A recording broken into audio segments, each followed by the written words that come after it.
안녕하세요, 올바름입니다. 오늘도 좋은 하루입니다. 10월이 시작된 지가 어제 같았는데 시간이 굉장히 빨리 갔습니다. 벌써 이제 11월을 바라보게 됐는데 매일매일 요즘에는 주로 자율주행이나 태양광이나 모빌리티 분야에 대해서 공부하고 정리해서 알려드리고를 반복하다 보니까, 그리고 또 본업도 하고 그러다 보니까 하루가 굉장히 금방 지나갑니다. 오늘은 증시 상황을 놓고 전체의 분위기를 한번 훑어보는 시간을 가져볼까 합니다. 그리고 최근에 들어오는 소식 중에 시간을 조금 놓치긴 했는데, 알파벳의 캐브뉴 프로젝트, 아마 캐브뉴라고 하면 많은 분들이 모르실 것 같은데 웨이모가 향하는 자율주행 전략이다 이렇게 생각을 하시면 이해가 빠르실 듯 합니다. 그리고 마지막은 이 항에 관련된 소식입니다. 우선 이번 주 중요해진 것들에 대해서 짚어볼까 합니다. 우선 가까워진 시간에 8일이 남았지만 중요해진 것들에 대해서 짚어볼까 합니다. 첫 번째는 이제 말 그대로 미국 대선이 오늘 기준으로 D-8일이 됐습니다. 이제 누가 되느냐, 표 차이는 어떻게 되느냐, 여러 가지 얘기들이 나올 수 있는 시점이고, 그리고 부양책이 어떻게 흘러가느냐도 볼 수 있겠지만 펠로시와 문우신의 얘기를 볼 때 대선 전에는 실질적으로 부양책의 가능성이 높지 않은 듯 보입니다. 그래서 이쪽에서는 많은 내용이 오가지는 않을 것 같습니다. 그리고 두 번째는 현재 대형 기업들의 3분기 실적 발표가 많은 주입니다. 이번 주에 1000곳이 넘는 기업들의 실적이 공개되는데요. 주로 이제 꼽히는 지점은 27일에는 마이크로소프트와 3M이 있고, 28일에는 보잉과 GE의 발표, 그리고 29일에는 애플과 아마존, 구글의 모 회사인 알파벳의 발표가 있으며, 30일은 에너지 기업인 엑손모빌과 쉐브론이 있습니다. 세 번째로는 미국의 3분기 GDP 발표가 있겠죠.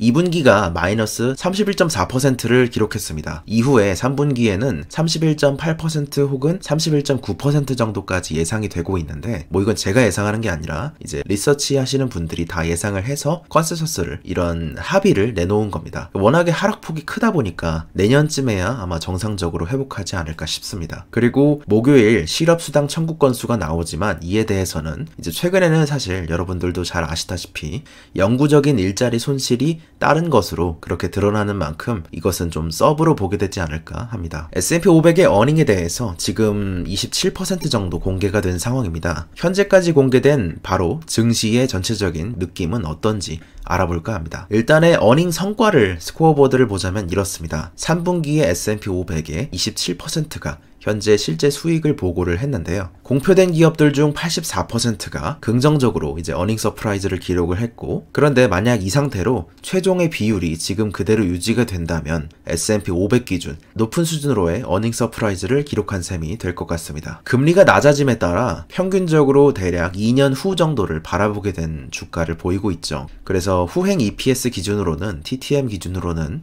여전히 아직 바닥에서 많이 회복하지 못한 모습을 보이고 있고, 일부 빅테크 기업들로의 성장세가 몰리다 보니까 이 인덱스에서도 사실 왜곡이 조금 크다고 볼 수 있겠죠. 그렇지만 이제 전체적인 주가의 향방을 볼 때 선행 EPS 전망치는 빠르게 좋아지는 모습을 보이고는 있으나, 그럼에도 불구하고 2019년에 이전의 모습을 회복하려면 1년에서 2년 정도의 꽤 오랜 시간이 걸릴 거란 예상입니다. 어닝의 성장률을 보자면 이렇습니다. 3분기에 혼합 어닝 감소율은 마이너스 16.5%를 기록했고, 이것이 그대로 3분기의 하락세라고 그렇게 치환해 본다면 전년 동기 대비 수익의 감소폭은 2019년 2분기 마이너스가 26.9%였는데 이것에 이어서 역대 이후 두 번째로 높은 수익률 감소폭일 것 같습니다. 9월 30일 대비 컨센서스가 바뀐 지점을 볼 때는 헬스케어 분야는 확실히 이전보다 더 좋아졌고, 그리고 가장 많이 퍼센트적으로 바뀐 부분은 금융이 아닐까 합니다. 그리고 에너지 분야는 여전히 더 안 좋은 미래를 그리고 있음을 알 수 있습니다. 또한 9월 30일 대비 이익 성장 기록은 이렇습니다. 어닝에 있어서도 헬스케어는 성장률에 있어서 양전하는 모습을 보여주면서 예전보다 더 빠르게 성장함을 예상할 수 있고, 금융 쪽의 이익 성장률이 예상보다 훨씬 더 나아진 것을 볼 수 있고, 에너지 쪽은 어닝에서도 확실히 나빠짐이 반복되었습니다. 예상치보다 매출이 잘 나온 섹터는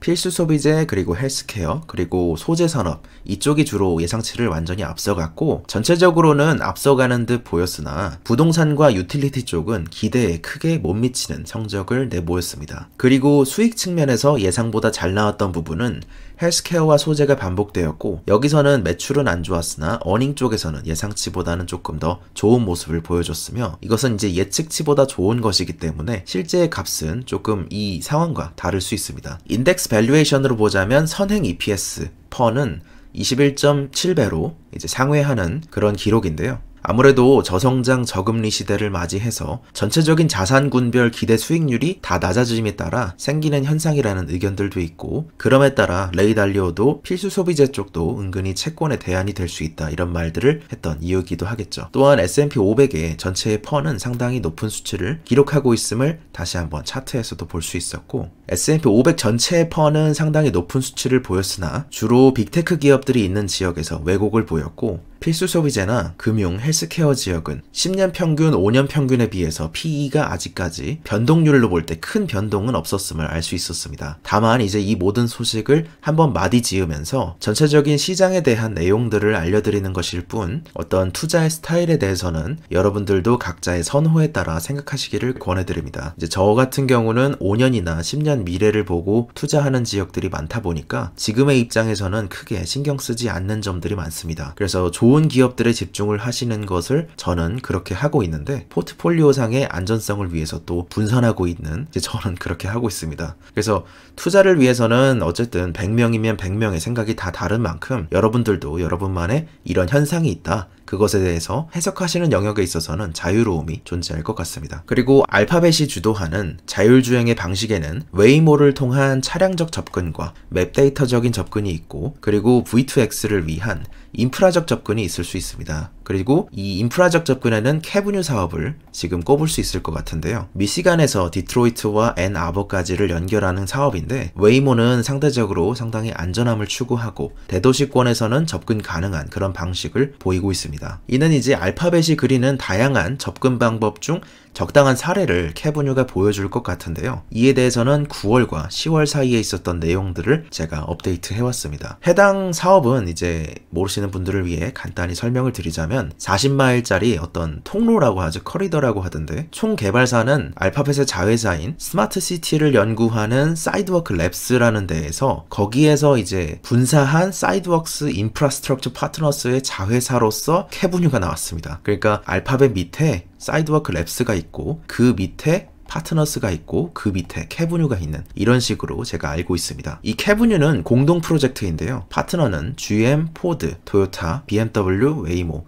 라이벌, 아르고, 투심플, 이 정도까지가 있는 것으로 알고 있습니다. 이번에 이제 캐브뉴의 CEO로서 전 미국 교통부 장관을 고용을 했고, 이사로서는 디트로이트의 전 모빌리티 책임자 오피서를 등록을 했습니다. 아무래도 정책적인 협업이 웨이모의 방식에선 중요하기 때문에 이런 케이스로서 시도되는 듯하고, 우선은 이것이 자율주행 범위를 차근차근 높여가는 것이 목표인데요. 일단 시작과 함께 2년 동안은 기술적으로나 이제 타당성 조사에 들어갑니다. 그래서 타당성 조사 및 연구 작업에 들어가는데, 기술적으로나 재정적으로 이것이 실행 가능한지 그런 것을 테스팅하게 되고, 이것이 이제 1단계이고 1단계를 넘어서 2단계로 가게 되면 그때는 이제 건설과 시행에 대한 논의를 하게 됩니다. 개인적으로는 사실 이것이 웨이모가 레벨 4가 지금과 같이 좁은 지오펜싱 HD 맵을 범위를 벗어날 수 있는 계기가 될 수 있느냐, 그 적용을 어디까지 인프라로서 시킬 수 있느냐, 이런 범위를 결정하지 않을까 하는 그런 공동 연구라고 생각합니다. 정제된 도로 환경이나 차가 인식할 수 있도록 설계된 신호나 V2X로 차와의 커뮤니케이션 등, 그리고 HD맵과 고정밀 GPS의 사용, 기상과 도로 환경 등까지의 모든 센서들을 굉장히 많이 갖고 있는 복합적인 프로젝트입니다. 레벨 2에서 레벨 4로 가려는 진영 중 주요 플레이어는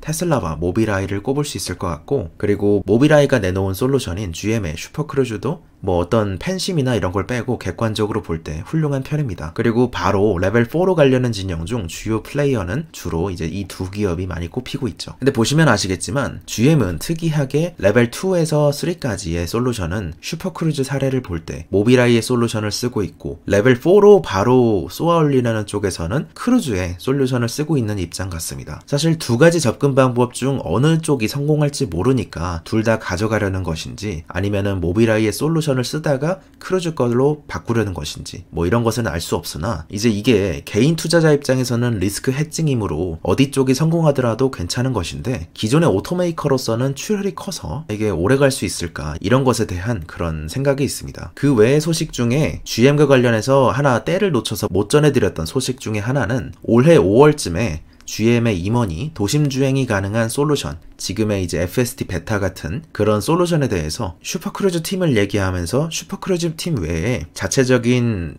아주 큰, 한마디로 울트라 크루즈라고 했죠. 그렇게 도심 주행이 가능한 그런 솔루션에 대해서 개발을 하고 있다고 발표했던 이야기는 꽤나 흥미로웠습니다. 서울에서 이 드론 택시 2항을 보게 될 줄은 저는 상상도 못했었는데 2항의 2분기 컨퍼런스 콜에서 얘기 드렸던 내용 중에 아시아에서의 주문이 있었다, 이런 내용을 말씀드린 바 있었죠. 근데 그것이 서울이었습니다. 구독자님께서 댓글로 올려주셨던 내용을 보고 알게 되었는데 감사합니다. 이전에 이항 투자에 대해서 알려드리면서 CFO 컨콜 중 발언에서 중국 이외에 아시아권에 수요가 있었다, 이런 식으로 짧게 말씀드린 바 있었는데 11월 초에 여의도에서 드론 택시를 띄울 듯한 그런 모습입니다. 자세한 내용들은 아직 없기 때문에 왜 16억 규모인지에 대한 것은 이제 실제 시범 운행이 나왔을 때 볼 수 있을 듯 한데, 개인적으로는 옛날에 웨이모를 주도했던 인물 중 또 다른 인물인 세바스찬 스룬이라고 있습니다. 이분이 이제 스탠퍼드 교수 겸 키티호크라고 드론 택시에 대해서도 연구 중이신 분인데, 이분의 생각처럼 항공 모빌리티의 미래가 생각보다 작게 빠르게 적용될 수도 있겠음을 생각하는 시간이었습니다. 오늘 투자의 생각은 여기서 마칩니다.